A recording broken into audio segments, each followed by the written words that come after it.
Estou aqui na residência de Daniel Rezende, cineasta, montou Cidade de Deus, Tropa de Elite, diretor de Bingo Rei das Manhãs, Turma da Mônica e agora Filho de Mil Homens. Filho de Mil Homens, que já tá na Netflix, gente. É só entrar na Netflix, o Filho de Mil Homens. Você vai ver Rodrigo Santoro com uma concha. É isso aí. É filme pra ver com a família? É filme pra ver com a família, com certeza. E não importa qual é a sua família, mas pra ver com família, pra ver todo mundo e discutir e falar. É filme com certeza. Nossa, e eu quero começar esse papo nesse ensejo que é Walter Hugo Mãe, pra mim é uma das coisas mais maravilhosas de ler na língua portuguesa, né? E é um livro que ele traz uma concretude, tem falas muito incisivas. E quando você vai ver o filme, a gente vê que o filme, ele, principalmente no início, se adequa muito mais ao silêncio. Então, como que é colocar Filhos de Mil Homens na sua visão? Já que o livro não é algo audiovisual, é algo imaginativo. Como que foi traduzir esse universo do Walter Hugo Mãe para as telas? Foi definitivamente o desafio mais ousado, mais difícil da vida até o presente momento. E não por isso não prazeroso, incrível, uma coisa que todo mundo que participou desse filme se jogou de cabeça. Mas quando eu li o livro, eu fui totalmente atravessado pela poesia do Walter Hugo Mãe, né? A maneira com que ele lida com as palavras na língua portuguesa. Eu acho que eu não conheço nenhum autor vivo da língua portuguesa que consiga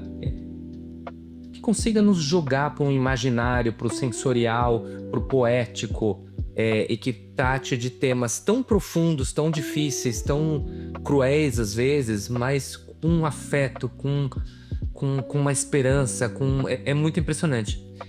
Quando a gente foi fazer a adaptação, que foi inclusive a primeira vez que eu escrevi um roteiro, então, além de tudo, além da ousadia de querer adaptar Walter Hugo Mãe, ainda fui transformar num projeto muito pessoal, eu acho que o mais difícil foi pra gente se desvencilhar da palavra do Walter e transformar a poesia dele e o sensorial dele em poesia imagética, em poesia de símbolos, de metáforas. A gente foi encontrar esses sentimentos nos olhares, nas situações, nos objetos, no significado dos objetos. Então, quanto mais a gente foi se desvencilhando da poesia escrita do Walter, eu acho que mais o filme foi encontrando a sua linguagem, foi encontrando a maneira de jogar o espectador. Como você falou, o começo do filme, ele é bem silencioso, né? E o filme, na verdade, como um todo, ele é bastante silencioso. Mas o começo, principalmente. Então, ele agarra o espectador e te leva para um outro tempo, para uma outra frequência, para uma outra dinâmica. E que a gente tem que sair desse nosso mundo em que a gente tá no celular e às vezes assiste o audiovisual no celular. Esse filme te pede uma imersão. Sim. Ele te pede para que te jogue nesse não tempo e não lugar que o filme te propõe, desse universo que flerta com realismo mágico. Então, eu digo que esse filme ele é uma experiência cinematográfica. Nossa, total. E esse realismo mágico eu acho que torna os temas que ele trata mais atemporais, né?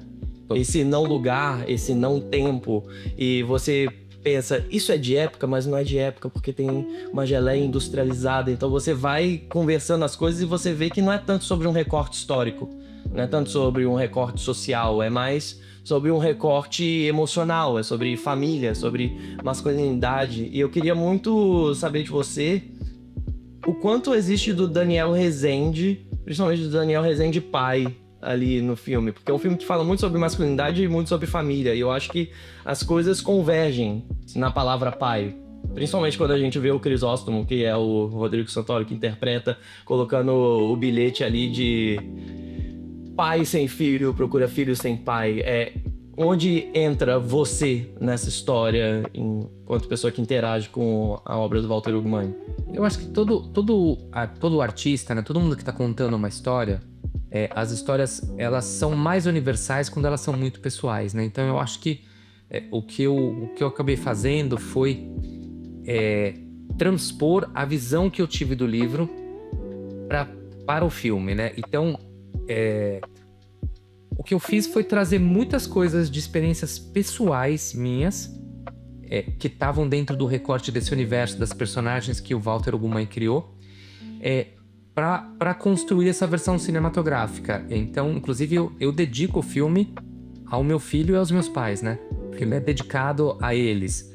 E tem várias coisas que aconteceram comigo, que de alguma forma eu fui adaptando comigo, com a minha relação com meu filho, e com a relação com as pessoas, com que eu...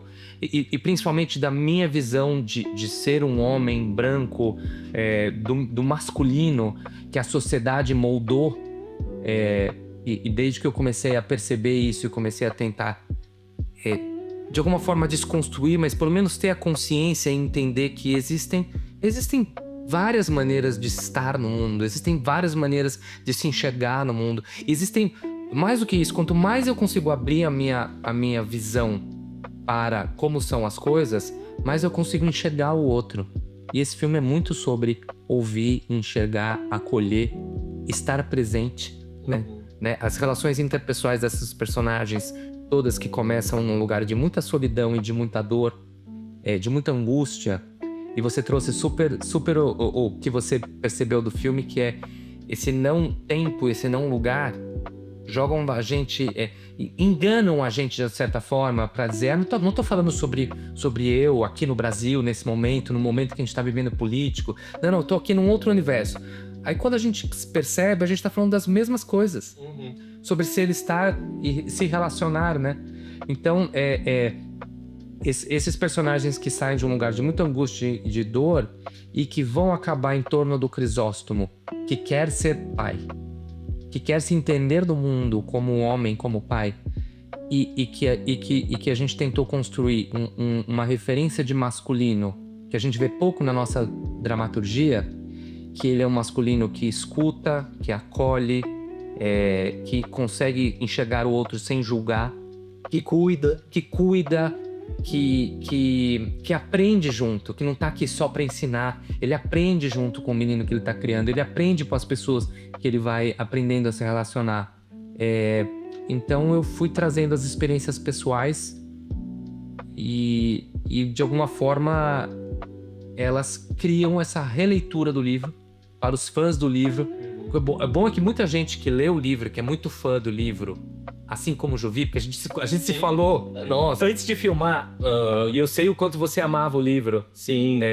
Você consegue enxergar o livro lá e você consegue enxergar o filme além do livro? Não, sim, eu acho que o filme ele ganha vida própria e eu acho que, primeira coisa, ele se traduz muito bem paralelamente, porque eu acho que os dois têm narrativas episódicas. E dentro do livro faz sentido ser episódico por conta do formato de livro, mas pro audiovisual já vira em outro lugar, assim. E é um filme longo, né? Mas é um filme longo que passa rápido. Eu vi com a minha mãe, né? A segunda vez que eu vi. E ela falou, nossa, eu nem pensei em pegar no celular, que minha mãe é muito do TikTok. Porque passou tão rápido, Minha mãe é muito do TikTok, isso é maravilhoso. Isso era uma frase que provavelmente a mãe falaria. Exato. Mas é por minha causa que ela quer acompanhar minhas coisas.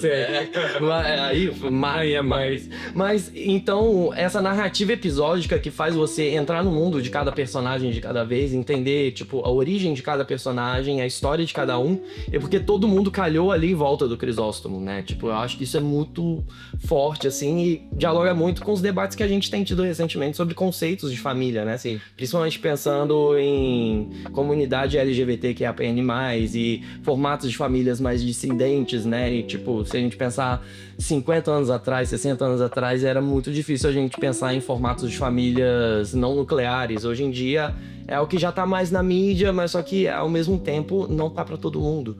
E eu acho que o filme ele desenha muito bem isso, mostrando são famílias possíveis e que se unem pelo afeto e não pelas convenções da igreja, da religião, da política, do casamento arranjado, ou tem que casar porque tem que casar. E no próprio roteiro tem isso, né, do tem que casar porque tem que casar, e mostra como que é uma monogamia falida, assim, e que a saída das coisas estão por outros lados. E aí vem também sobre o Crisóstomo, que eu queria perguntar, que nas minhas redes eu falo muito sobre desconstrução de masculinidade, mas para além disso eu falo sobre a construção de uma masculinidade saudável, de um homem possível. Eu queria saber como que foi trabalhar o papel do Crisóstomo e pegar aquele Crisóstomo do livro e transportar pro Rodrigo Santoro. Como que foi o trabalho desse personagem, assim? Porque eu lembro que eu falei com a minha melhor amiga Vicky, assim que eu terminei de ver o filme, eu falei, ele é igual o seu cachorro. Que é o Jack, que é um cachorro muito fofo, muito doce, mas ao mesmo tempo ele tem uma simplicidade, é um cachorro que já foi abandonado e tal. Então, como que foi esse trabalho com o Rodrigo Santoro? Porque é um personagem muito cativante, muito magnético e ao mesmo tempo silencioso, assim. Bom, são duas coisas aí nessa tua pergunta, né? Uma é a construção dessa referência de masculino Sim. que a gente construiu no filme.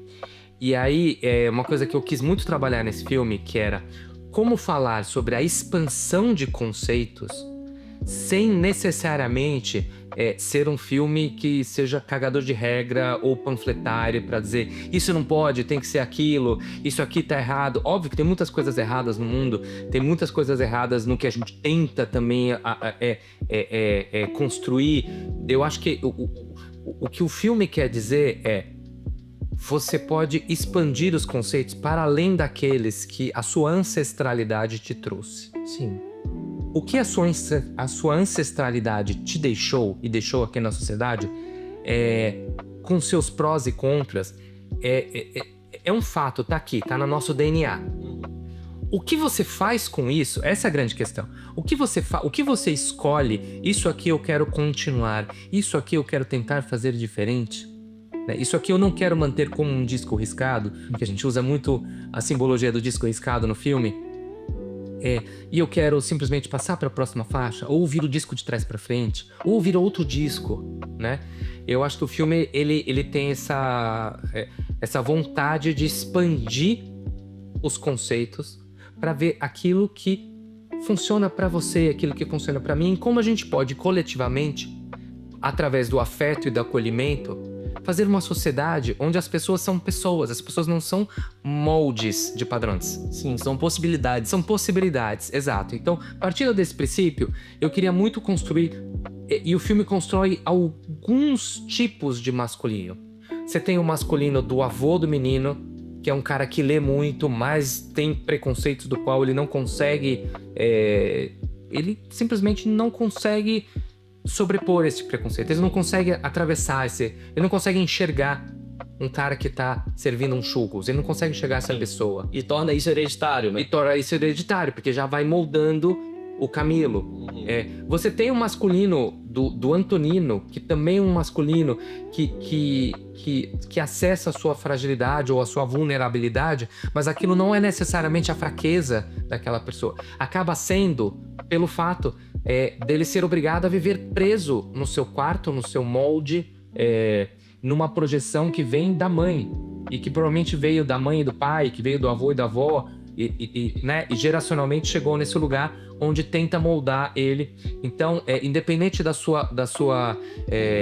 de como você se enxerga como pessoa, aquilo que te dá o desejo, existem vários tipos de masculinidade. Sim. E aí, chegando no Crisóstomo, que era o nosso personagem mais difícil, porque ele era um personagem que era um personagem quase idealizado, quase fabulesco, e que corria o risco de podia ficar um personagem estereotipado, um personagem pueril, um personagem que funciona maravilhosamente no livro, porque diz as coisas mais lindas do mundo, e o livro tem uma outra linguagem, mas quando a gente transformava ele em carne e osso, e principalmente ele sendo Rodrigo Santoro, como é que a gente fazia desse personagem um personagem de carne e osso? Um personagem que existe, mesmo no universo da fábula.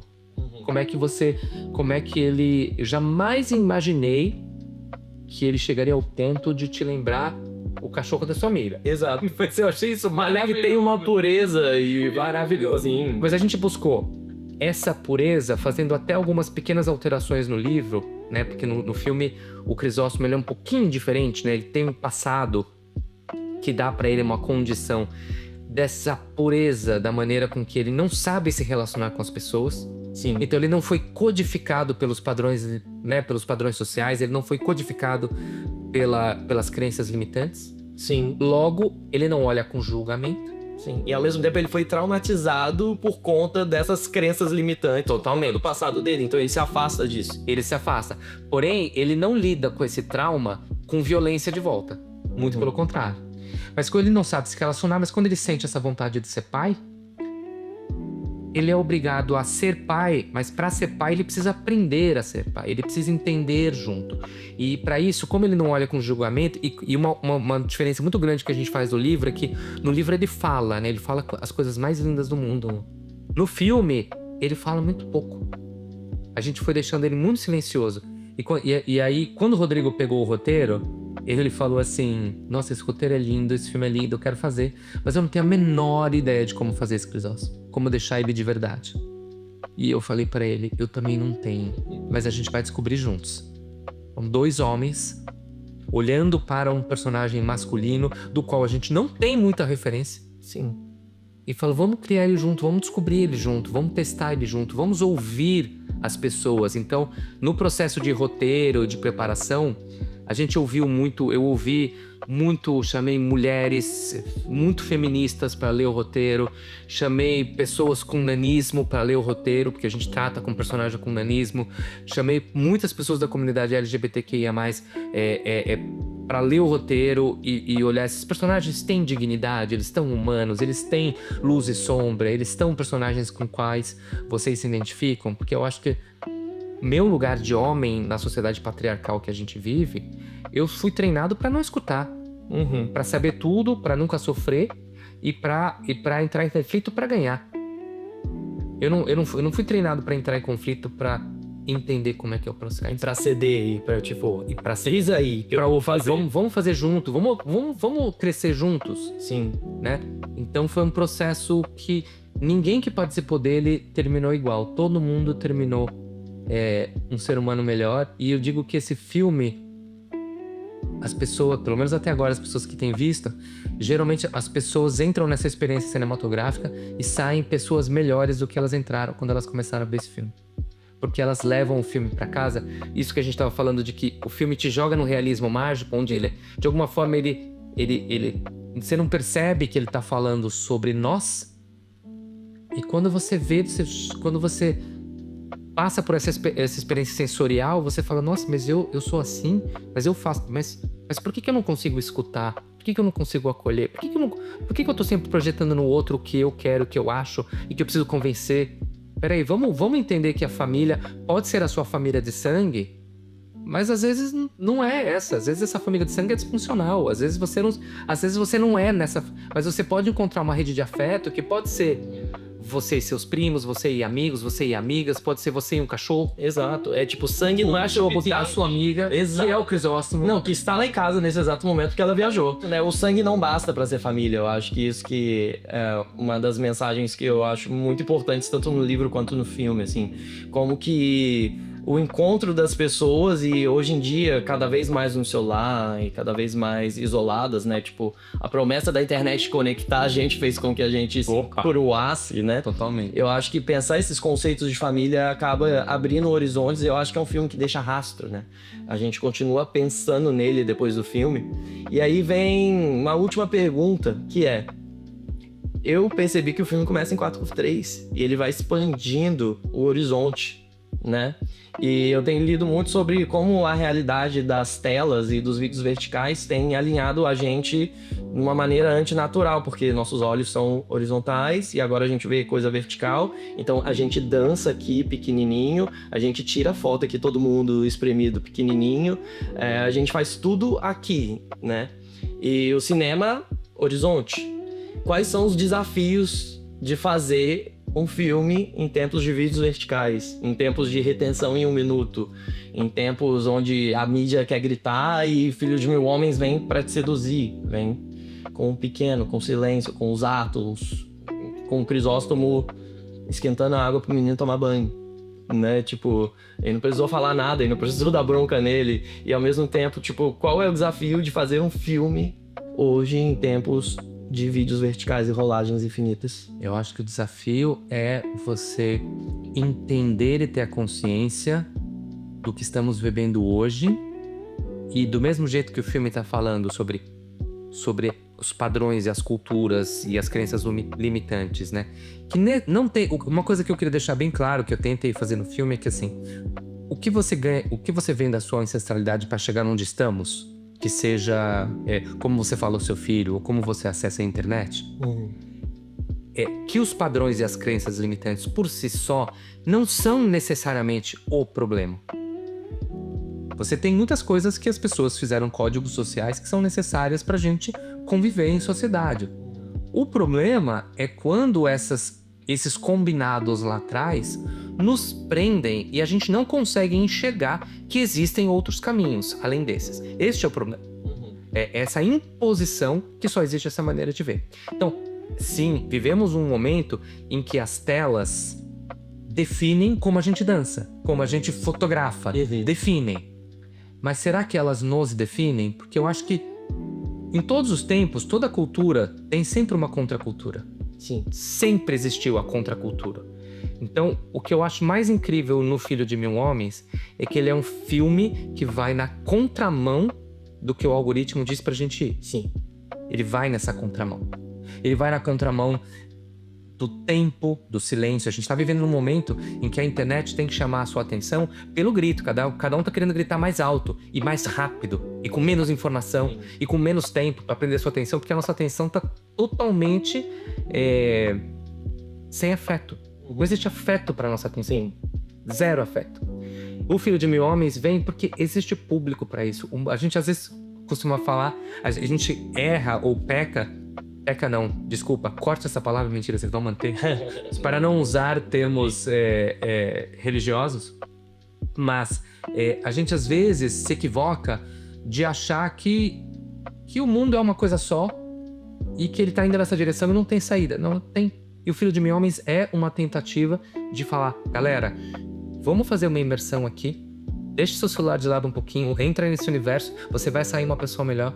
Sim. Você vai sair uma pessoa para pelo menos se questionar, e o questionar já é tanto. Nossa. E a gente acaba passando pra materialidade as coisas que a gente presencia, né? As possibilidades que a gente vive. E interromper esses ciclos da ancestralidade, eu acho que é a coisa mais bonita que o filme mostra, assim. Que isso vem a partir do exemplo e da interação do menino com Crisóstomo, né? De tipo, não é porque seu avô te ensinou isso que você vai deixar de ver essa possibilidade aqui e ver que essa possibilidade aqui, tipo, é melhor.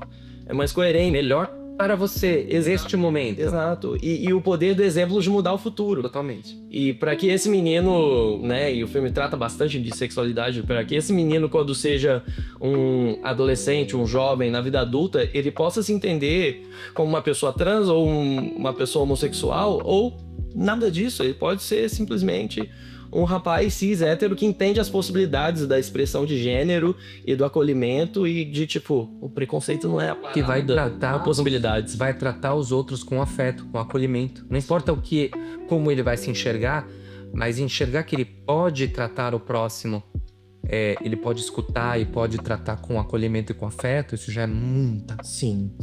Isso dá espaço. Sim. Quando a gente tá aprisionado, a gente não tem espaço. Quando a gente tem espaço, a gente consegue enxergar o nosso lado, né?